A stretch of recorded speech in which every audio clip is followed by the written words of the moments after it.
What's going on? My name is Hart. I'm 23 years old from Lancaster, California.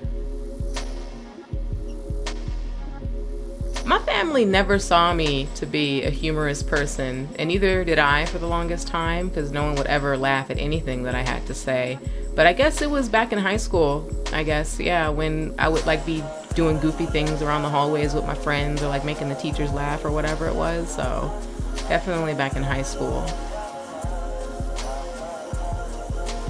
Is it possible to be the CEO of Smiles?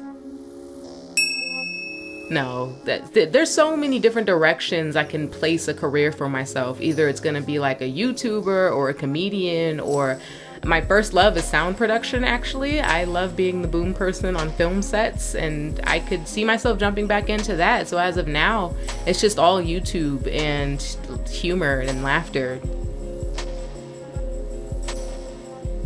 I always felt the best way to overcome anything is to not only be comfortable with your sexuality, but to be comfortable with yourself in general.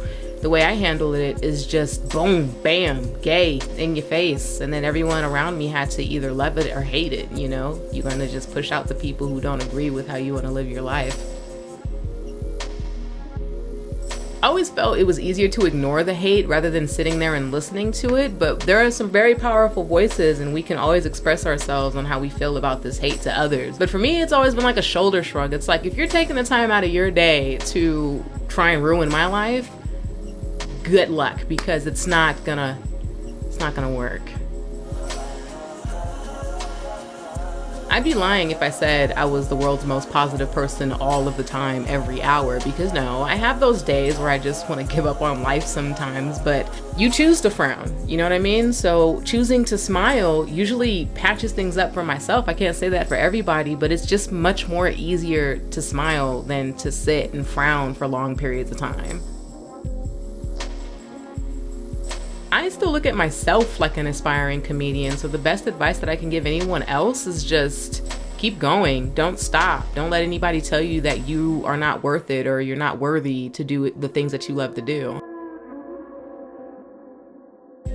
Definitely everybody in my family, my parents most of all. If I wanted to look into the comedic route, every single female comic I could possibly think of, especially the gay ones, Ellen, Wanda Sykes, Margaret Cho, even goofy comedians like Joe Coy, Gabriel Iglesias, the older ones, Eddie Murphy, Richard Pryor, Bill Cosby. What I love about being a comedian is that you just get to share stories. And if you're a good storyteller, then you can find a humorous way to be able to share those stories with others and connect with people. So it's a beautiful thing.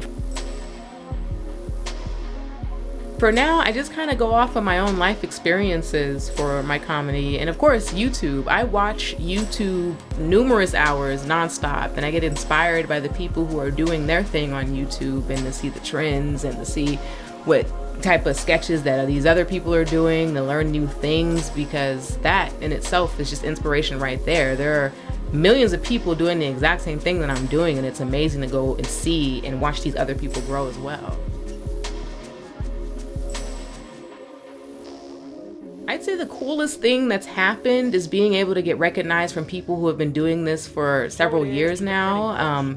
Being in a newspaper, being on the Huffington Post, being on all these different blog sites, people making me feel worthy enough to be at the level that I'm at or could be is awesome. And I honestly didn't get in this to be famous. I just want to be successful and be able to feed my family's mouths and stuff. Thank you so much to mirrorsmagazine.com for making this interview possible. I really hope you enjoyed my answers, and subscribe to my YouTube channel because that's where I'm at. It's youtube.com/heartbeat, and we're taking one step at a time. Okay? Hopefully it's not the last you see of me, and I'll see you guys later or soon.